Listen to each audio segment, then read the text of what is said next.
Hey, what's up, everyone? This is Jeremy, founder of quickmail.io.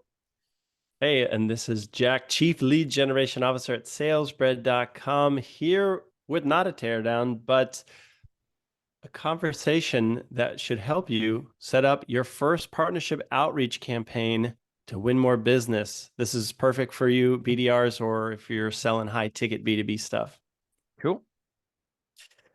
Straightforward. Okay, so we're going to basically cover top to bottom how to get strangers to become referral partners. Yeah, And just before we dive in, quick word from our sponsors, and then we're going to put a 10-minute timer and we're going to just go straight to it. No fluff, just the good stuff. that's right. Okay. All right. I'll kick things off with our first sponsor. Today, most B2B companies lack the time or expertise to turn those cold prospects into warm, sales qualified leads. So at salesbread.com, we will bring you one lead per day, sometimes more, Monday through Friday, by sending ultra personalized cold emails and LinkedIn messages that you wish you wrote yourself. So if you don't love prospecting like we do, or copywriting, or follow-ups, or reply monitoring, etc., go to salesbread.com/contact, get in touch. We can help you out. Great. And if you're looking to use cold email as a acquisition channel, you should try quickmail.io. Go to quickmail.io and try a first trial. And yeah, I'm You'll be glad tired, you did. but you'll be glad you did. That's for sure. Yeah. Yeah, great tool. Give it a go. A little bit of a steep learning curve, but man, this is powerful. And yeah, we get a lot of really cool stuff. There you go. It's for the power user who won't settle for less. Do it. Okay. That's right. Thank you, Jack, for helping me finishing my lame Yeah. speech today. Got to tell the world it's good stuff. Okay, That's so right. let's throw 10 minutes on the clock. Oh yeah. Boom. Let's do Booyah. that. No fluff. There we go. Booyah. Okay, we're starting at the top. So why bother setting up Yeah. partnership What's outreach this campaigns? whole What thing is it? about? Like, what can't I just like contact, leads and then job done? Like, what's this whole Okay. episode about? Right. So there's certain industries that don't care about referrals. And if that's you and you've never got business from a referral, I would just skip and go to the next one, really. I mean, you'll know right away because your first couple customers probably came from referrals. Did they not? Right? Mm-mm-mm-mm. Usually that's how it True. works. So the idea here is if you've been getting referrals before, but they come in randomly, you can't trust that you're going to get a certain amount each month. Well, you can kind of be intentional about getting more referrals into your world by finding the people that can give referrals and essentially becoming a trusted partner with them, that they feel comfortable sharing clients with you. Now, So why in they would do us, that, we can expand, but yeah. yeah. So in a sense, what you're telling is like reaching out to people who will, it's like other channels, right? And those channels will provide you leads on a repeat. It's not always channels, right? So it might be like meeting other podcast hosts and using them Oh, I for see. getting you a platform. That's not So it's necessarily, not resellers or consultants or yeah. whatever. Okay.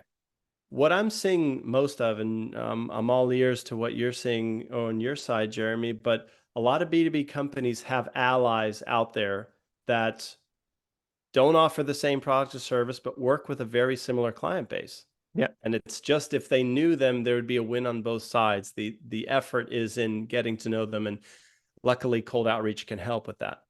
Yeah, That's all. that makes sense. Yeah, we do have a few freelancers that just go and help other companies to set up their cold outreach, campaigns, and they just use Right. QuickMail to manage their account. And when Yeah. they're good, they just hand over the account and then they move on. Yeah. So yeah, we do have a few of those people. And what you're telling me basically is like, hey, you could reach out to more of those people more intentionally. Is that what you're talking about? Yeah. So imagine a concrete example. Let's say you're a wealth management investor, Mm-hmm. but you only take high net worth individuals. Mm-hmm.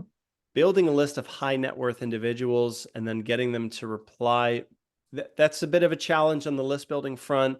And also, it May kind not of be the meshes with best, right? B2C outreach if they're just Mm-hmm. not in. So what has worked in the past is these investors or money managers will reach out to CPAs that deal specifically with high Got net it. worth individuals. And because a CPA is likely not offering the suite of services that a money manager might be, there tends to be a nice overlap here where referrals are passed, both Okay, directions I in this got it. case. Mhm. You got it. Okay, so now let's discuss how to do it. Jeremy, it's pretty straightforward. I kind of identified 3 steps, and if you do it, you're nearly done. All right, I'm And taking notes. I, Let's do it. well, a nice aside is this campaign will probably be your easier outreach effort.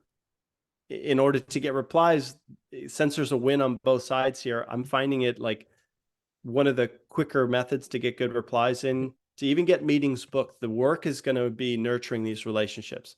Point blank, it's pretty much worth nothing to have that first call. But if you're still close with these people 1, 2, 3, 5 years down the line, that's when this really picks up speed. So play the long game here and keep that in mind as you go through calls. And okay, so here's the 3 steps. First, you figure out who's been bringing you the most referrals.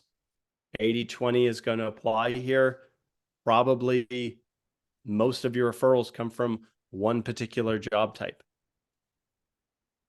Okay. And my suggestion is keep it simple. Like just identify the handful of people that have been solid referral sources. Could be CPAs. I don't know why, but CPAs and even some law positions tend to be sought after referral partners. But just stick with that. Don't try and go, oh, I did get one referral from someone who was an outlier. Just stick to the main one. Yeah, And once you've identified, you want 2 things: the job title. So let's say they are a CPA, but also take a really close look at the kind of company they work at, because any CPA likely won't do, or any lawyer probably won't do. It has to do with the clients the firm is serving, right? got it. So when you figure out what the company looks like and what the person looks like, off you go to prospecting. That's the easy part, I think. Do you want to discuss about what you actually say in the email or later, just Yeah, after? 100%. Okay. That would be step 3. Right now, step 2 is once you've identified who it is, the next thing you do is you find more of them. So using criteria on the firm or company, start there. So um, consider the services offered most as opposed to the type of business. Like let's pick on CPAs a little bit more. There's a lot of different kinds of CPAs. You might find that most of your referrals came from those that specialize in mergers and acquisitions. Mhm. And it's less to do with the fact that that's their title, CPA, and more that they deal with companies that are Yeah, having sales and turnover, et yeah, cetera. it's like So lawyers and look, litigation, there's different. yeah, I really prefer to look at services offered for my own like referral campaigns. And to do that, it's really simple. Just look at the services page for your prospects and double check they offer what that magic key is, that common denominator amongst your Mhm. top referral source, right? And then it's as simple as just finding the people. Usually it's Sales Navigator, and then from there, I tend to stick on LinkedIn to do referral campaigns, but if you want to take it to cold email, the pitch is very important, and they kind of work in both channels very similarly. So with 3 minutes left, let's talk about that. This is the offer. So what's in it for them? And there's 3 things that I see working. We can cover all of them. Now, the first one is like the obvious one. What is it, Jeremy? Intro line, No. Like personalization. Oh, for why the would I offering. refer? Yeah, the Oh, offer. well, Like what's gonna obviously they're gonna make money, right? One way or There you another. go. Cha-ching, cha-ching, baby, cha-ching. Now, Cha-ching. I know there's certain industries where that's not only frowned upon, but it's illegal. So, if Oh, that's you, then you'll like the other 2 things we'll cover. But look, if you're looking for a partner that's not legally, uh, let's say obliged. that's Oh, yeah, to not take that's offers, right. you Mhm. can offer that. That's like the most basic. And what do you think about this, Jeremy? I don't recommend you put a hard number in that first touch.